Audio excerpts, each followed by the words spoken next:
من بلد سيدنا ابراهيم المدبول، ومتلمذ على ايد الشيخ الشعراوي والشيخ اسماعيل صادق العدوي والشيخ احمد عمر هاشم والشيخ اسماعيل صادق المهدي والشيخ غريب جلال والشيخ سليمان الصغير، ومن محبين اهل البيت.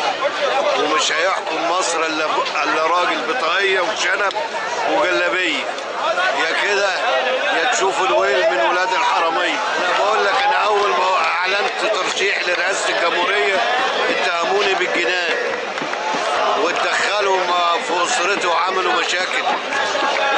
جوزك مجنون هيصرف القرشين اللي معاه والكلام ده، وعملوا يعني اللي ما يتعمل.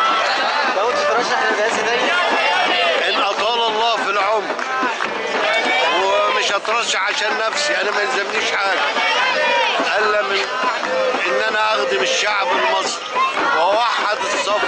اهم حاجه توحيد الصف. مينا من 4000 ولا 6000 ولا 7000 سنه كان قبطي، وحد القطرين، فاحنا ما قدرناش نوحد الصف، البلد مش هيبقى فيها استقرار. ونسال الله ان كان ربنا هيصلح بالاخوان ربنا يعينهم، مش هيصلح بالاخوان ربنا يقلعهم من جذورهم.